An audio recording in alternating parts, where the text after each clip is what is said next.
Hey, this is James Glass, and I'm here working on our tiny home today, and I wanted to talk about baseboard heaters and replacement parts and switches.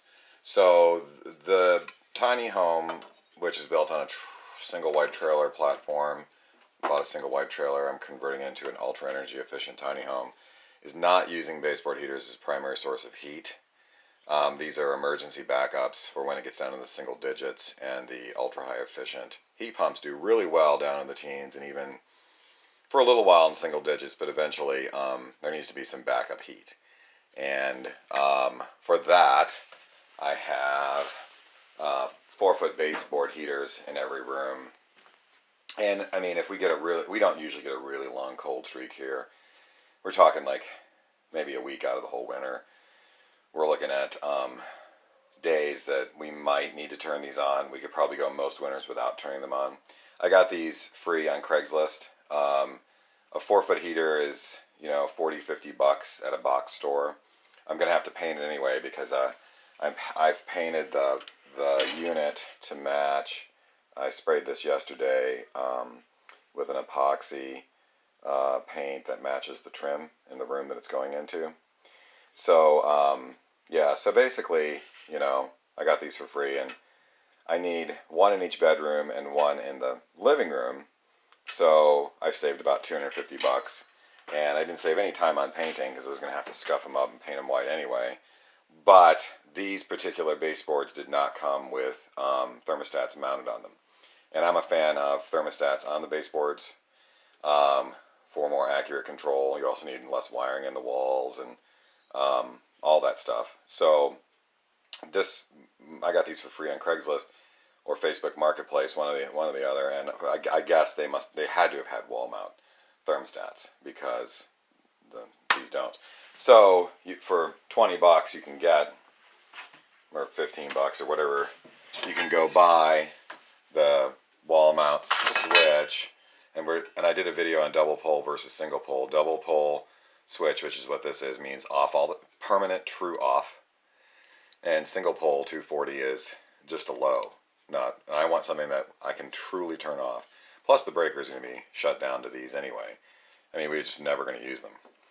But here's what I want to show you today. This cover plate that comes with the switch matches the brand that the box stores sell.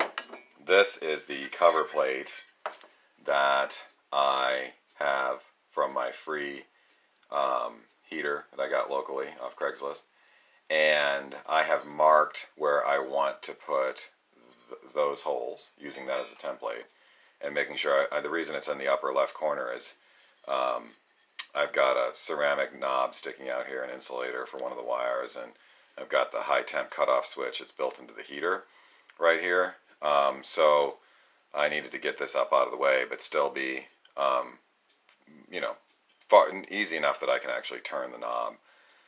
The 1 or 2 times a year I need to turn the knob. So, yeah, so you can see these were sort of an ugly brown, and then a previous homeowner had painted them with like a off-white latex. I scuffed them up and shot them with some black primer, and then hit that with some 320.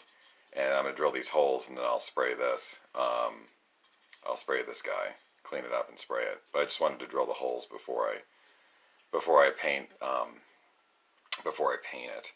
So yeah, that's what you can do. And I've actually seen people return these. They've tried to jam these into heaters that this doesn't fit into. And I guess it never occurred to them, who cares about the plate? Just take the plate off, drill some holes in your plate, and mount the thermostat. Right? Why not? Easy. So anyway, that's what I'm going to do. So, I drilled a hole in the center for the switch mount, and using the old switch cover, focus there, using this old switch cover as a template, I went ahead and marked the holes so everything would be completely aligned up, and I could get the switch on there nice and straight.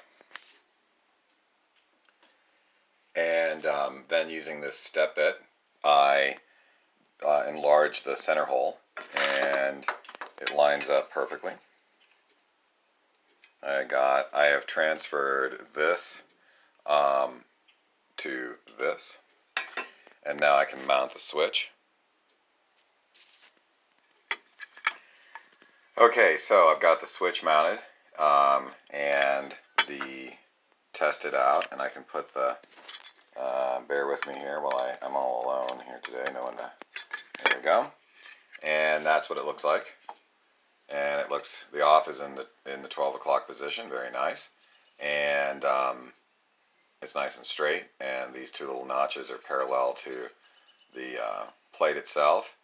And then I'll go ahead now and paint this white, and that now is the switch that I need. You can see I've got you can see the reason I had to put the switch over there. And I've already done one of these. It works out really well.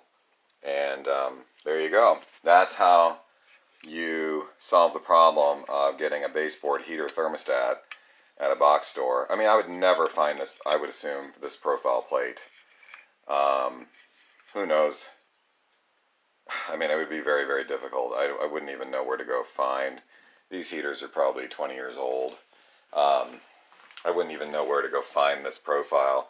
And for the time it took me to do this, which is less than 5 minutes, yeah, I just moved the switch over to my plate. So much easier.